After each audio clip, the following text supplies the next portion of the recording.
Narito tayo ngayon upang matunghayan ang napakainit, nagbabaga, talaga namang pinag-uusapan at latest na inaabangan ng lahat. Ang latest update sa buhay ni Ate Erica at ang gulong nangyayaring kasalukuyan sa pamilya nila. Mas lalong tumindi ang issue dahil ang mama ni Erica na hindi nagpakita ng ilang taon ay lumitaw ulit at narereklamo si Kalinga Prab na binulsa ang mga pera galing sa sponsors at hindi ito pinapasweldo si Erica. Yung taga Manggamagong? Si Kapitan, love na love ko yan. Ano yan baga si Vanessa sa Barangay Manggamagong?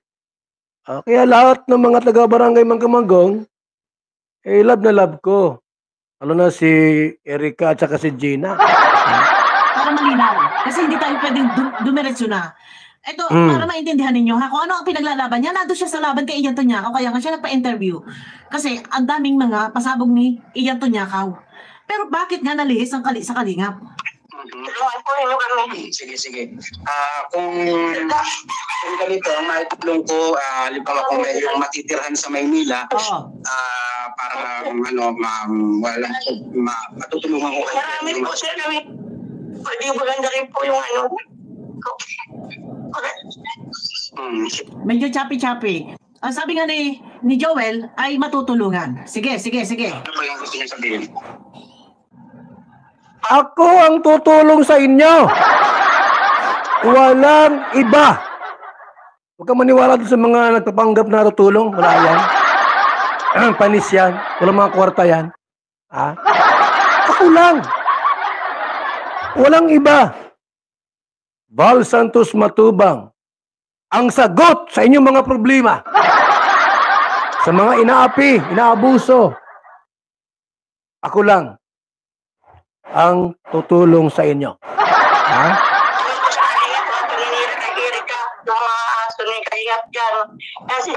Yung mga aso ni Kalinga Prab dyan, wait. Si Darius, wala na, matanda na. Yung aso ni Kalinga Prab, si Darius, gurang na po, ma-80 na edad. Wala na po, mahina na po yung kanyang tulong. Huwag kang mag-alala. Tutulungan kita, Ate Gina, sa abot ng aking makakaya. Kahit saan tayo pupunta. Sa Supreme Court, sa Senado, sa Kongreso, sasamahan kita. Libre. Ihahatid kita kahit saan. Tabi tayo sa upuan. Ako palang driver. Ako ang driver. Sabi po pag-ano niya sa magulang ko. Kahit wala katotohanan po, dinukunti niya si Erica. Dumagdag din ng isang vlogger na nag-interview daw sa mama ni Ate Erica na si Aling Gina at ito pa nga ang nagpalala ng sitwasyon dahil ito daw ay nagsasabing tutulungan ang mama ni Erica na malutas ang problema dahil kay Kalinga Prab na hindi pagbabayad ng tama kay Ate Erica. Kaya naman medyo naghalit si Kalinga Prab. Hatid kita kahit saan. Tabi tayo sa upuan. Ako palang driver. Ako ang driver. Sabi po pag-ano niya sa magulang ko. Kahit wala katotohanan po, dinukunti niya si Erica. Ini-interview daw yung tatay niya. Kinokontent daw na kinokontent sa Erica. Ako ang makuntin dyan. At ako rin magkuntin sa'yo. Araw-araw. Sapagkat ako'y naawa. Ako po'y naaawa sa inyong pamilya sapagkat inaapi kayo ng tudo ng mga taong ito. Interviewin man yung tatay mo na si Lolo Miguel. Kung yan man ay itapik ni Kuya Bal, nakabase. Ano? Sa salita ng inyong tatay na si Mayos Lolo ka. Miguel, ano po ang problema doon? Hindi po gumagawa-gawang kwento. Nakabase lang kung ano ang sagot ni Lolo Miguel. Siyempre, natural. Dahil sa issue na pumutok, ganyan-ganyan, inaaway daw ninyo, sina Lolo Miguel, naawa si Kuya Bal pinabahayan. Natural, magtatanong. Sino yan, Bal na yan? ano Bupil. basta Kilala. ito ay gawa-gawang mga kwento, scripted, Mm. natural, magtatanong. Anong ini-interview? Ano sasabihin mo, kino-content? Kino-content? Kasama yan bilang charity vlogger. Pinababahayan. Baka yung iba magtampo, i-shoutout ko muna. Shoutout muna tayo. Magandang umaga kay Twin Vlogs, Jessica Taop, and also kay Nelly Bungabong, Maria Ligaya Vlog, Walastik, Emma Balabis, Inday Seba, Ate Christy, Lopi D46, Bel Santos, kay Birador, Abigail, and also kay Daphne B Vlog, and Jizzy Official, Iba Stang, already Magalpok, Stariray, and also kay Cristita Manalo, and Desiree Tiozon, Richie Adralis Mix Vlog. Sa lahat po ng ating mga special guest ngayong umaga, maayong buntag, kay July Ponil, at sa lahat po ng mga nakatune in ngayon kay Helen Zikal, RJC, Isla Bonita, Lia Candao, Carmi Official.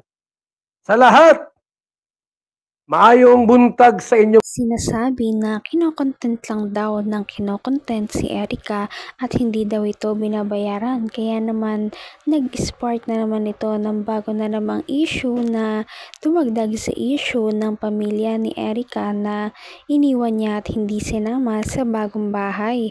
Kaya naman mas lalong gumulo ang kanyang mga fans at ang kanyang mga bashers. Nakilala kayo because of Kalingap. Outside Kalingap, di kayo kilala. Maliban sa akin po, wala pang Kalingap, ako'y sikat na. Dito sa kapitbahay namin. Wala pang Kalingap, sikat na ako. Sa kapitbahay namin dito. Bakit? Inaaway ko sila ay. Di naman. Sa barangay dito, sikat din ako. Kay Kapitan. At dyan sa barangay Mangkamagong. Kay na Erica.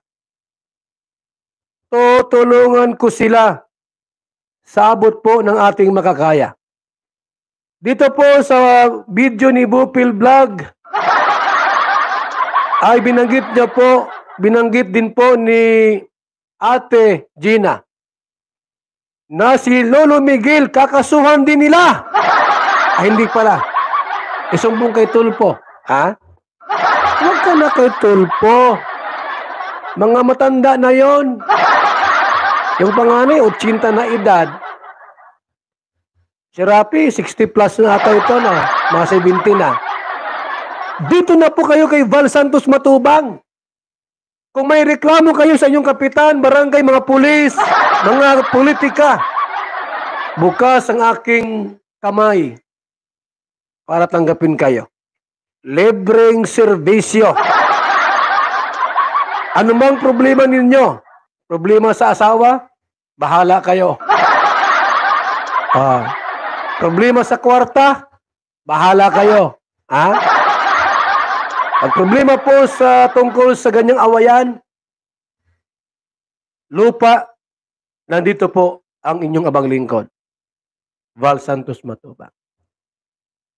Ate Gina, hintay mo ako dyan at pupuntahan kita, magbihis ka, maligo, magpabango. Ito pabango, wala lang laman mga kaibigan, no? Wala na akong pabango, baka mayroon dyan mga ekstrang pabango dyan. Baka naman po, yung mga ating mga nasa abroad dyan, baka naman may pabango kayo dyan sobra-sobra. Grabe talaga ang mga revelasyong nalaman natin sa video na ito. Ano na kaya ang mangyayari sa pamilya ni Ate Erica? At hanggang dito na lamang muna magtatapos ang ating napakainit, nagbabaga at pinakainaabangan na latest issue ni Ate Erica. At yan ay pagpapatuloy natin sa ating mga susunod na video. Hanggang sa muli, maraming salamat sa panonood. Bye!